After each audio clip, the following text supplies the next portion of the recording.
The first principle that you must understand as it relates to money is this. The first purpose of money is multiplication. I'm going to say that again. The first purpose of money is multiplication. The first question that money should trigger the moment that you get it is not, what can I spend this on? It should be, how do I grow it? So think about that for a second. As soon as you get an increase, don't be thinking about your bills. Don't be thinking about, what you have to pay. I understand that sometimes is the natural way to think about things, but don't think about that.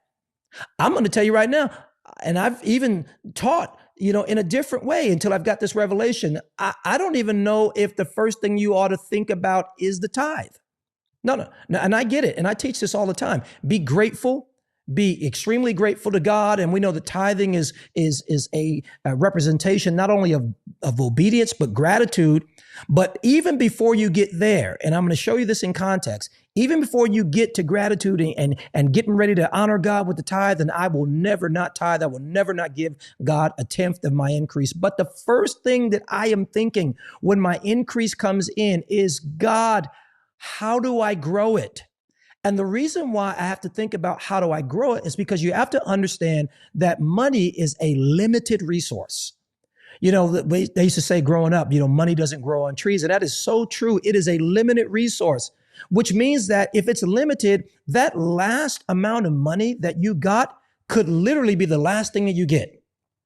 So every increase that I should receive, and you too, here's the question that it should trigger. How do I make this last? How do I grow it? And I'm thinking about Jesus and the parable of the talents. And you know the story. I talked about it last week. I'll always talk about it. It's in Matthew 25 when he gives one person one talent, one person 2 talents, another person 5 talents. And they did different things with it. The person with 2 talents worked it and created 4.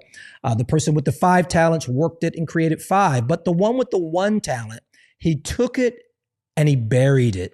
And what's fascinating to me is that he didn't lose it. He didn't squander it at all. And most of us would think, well, at least he didn't waste it. But in God's economy, in the kingdom, God was upset because not wasting it wasn't enough. God wasn't satisfied that he didn't lose it. Why? Because God expected him to grow it. This is very, very important. Everything that God gives me and everything that God gives you, he wants us to multiply it. It's not meant to simply and solely be consumed.